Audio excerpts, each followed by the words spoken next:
Welcome back. We've got the next chapter in the Fire Emblem 4 4A's playthrough. So this is chapter 7, the desert chapter. In the past, I've disliked this chapter greatly, but this time it was not so bad. I don't know why I did a scroll through here at the beginning. Usually I do that after the arena. I must have just been fooling around, but we only have enough characters for one full video of arenas. So if you traditionally skip, just go to episode 2. Now there's not a whole lot to comment here on the arenas. I may talk a little bit about my first impressions of some of the pairings that I've gotten, or just some random other stuff. That said, I don't want to talk about people that are arriving yet this chapter, because I've been told in the past not to spoil things.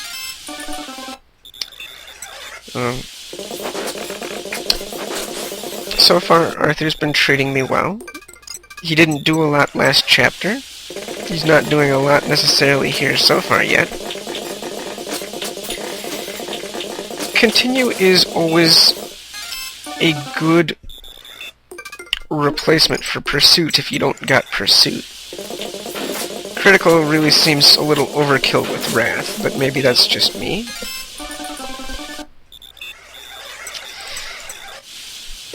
Now, I didn't necessarily plan the order in which I'm sending my guys through the arenas out the best.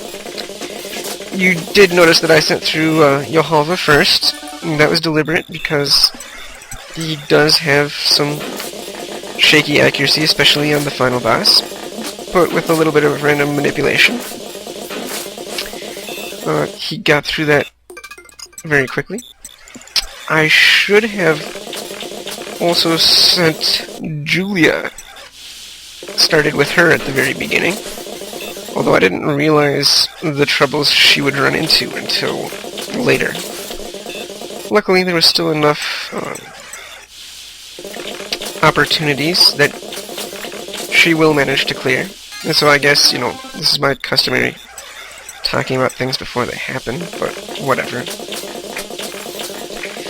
Download so far has been going really well, much better than my previous playthrough, even though it's the same pairing. Perhaps it's just because I've given him a wider assortment of swords, or maybe he's just gotten more experience overall. I honestly can't say. I've been very impressed by Noish fathering Iris children. It seems superior in just about every way to the Hoenn pairing I did last time. Yes, it doesn't give a second Holy Blood, but the skill from Odo is pretty much superfluous, as they're growing great skill regardless, and I don't doubt we'll cap it.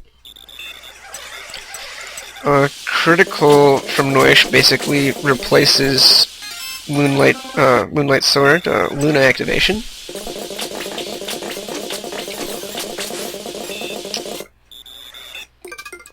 I mean, it's probably even better,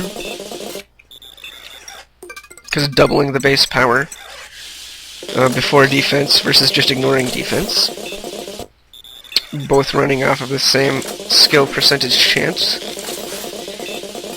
But not to mention, on top of critical, they also get charge, which has activated at least a couple of times and proven itself to be quite useful. So that's my initial thoughts, and so far I'm very impressed with them. They are a little low on the experience, but that's only because I neglected them with my Celeste solo in order to get Celeste the early pony.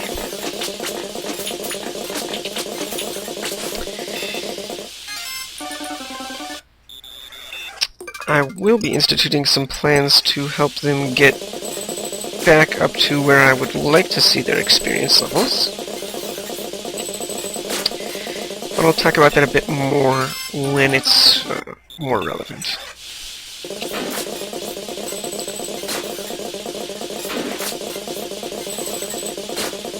So this is also my first time with Julia with Resire. Last time I had given her Aura, and Resire seems to be working out quite well.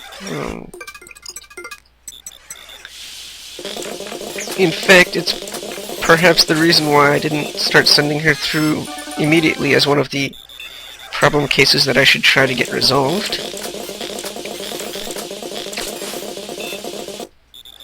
Lester so far has been leagues better than my previous Lester, due to having actual bow inheritance. Previously I did Ozzel, which was, fine enough, except Lester didn't have strength or bows, which made him really difficult to use in the early chapters.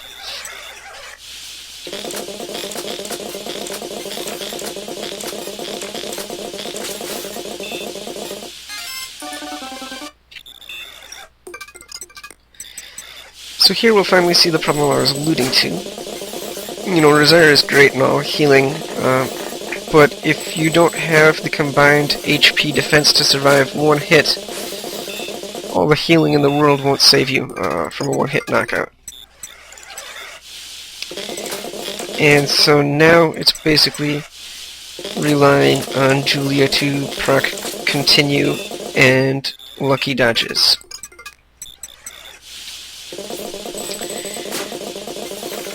Which sometimes requires quite a bit of work.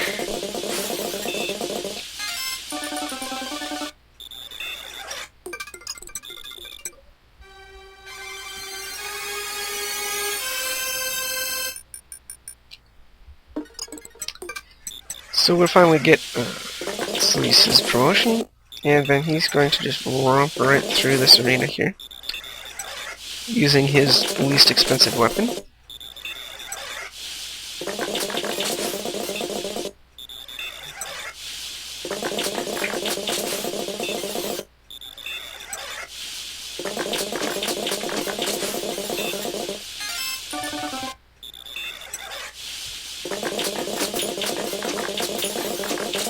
And that was easy. So then we go ahead, sell off the Elite Ring, and pick up his Barrier Ring. And we do quite a bit of selling here on Fee's side. And the reason will become obvious almost immediately.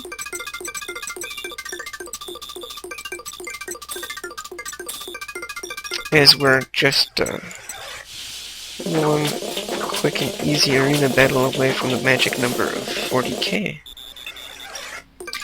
So now she goes ahead and she picks up the Elite Ring, and she'll hold on to that all chapter, because she was the only one that could afford it, what with abusing the Thief's Sword and grabbing that one village last chapter. Which was actually one of the main reasons why I wanted her to inherit the Thief's Sword.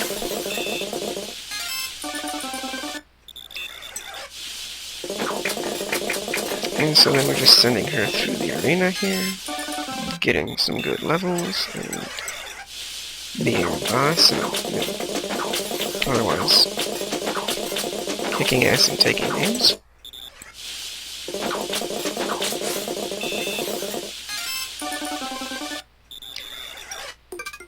Now, the observant among you may notice that I didn't fight level 7 with her. Originally that was because she got a shitty level up, and I was gonna, try to fix that. Then I just kind of forgot about it. And I was going through with Wi-Fi. But that's pretty much the story behind that.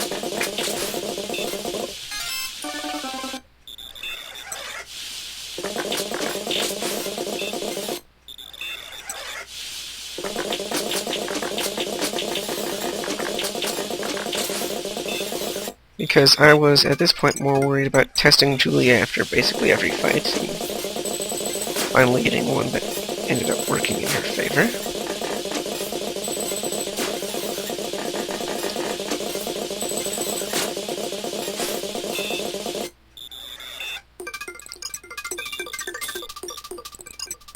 So now there's some basic item manipulation. I don't know if you really needed that iron lance, but I was kind of disappointed. I was hoping to pass off the Thief's Sword to Nana, but turns out that Master doesn't allow you to buy things in that castle. Still, there are other great uses for the Thief's Sword, and Fury doesn't need the extra money at this point. However, my sword children do, so I give Watch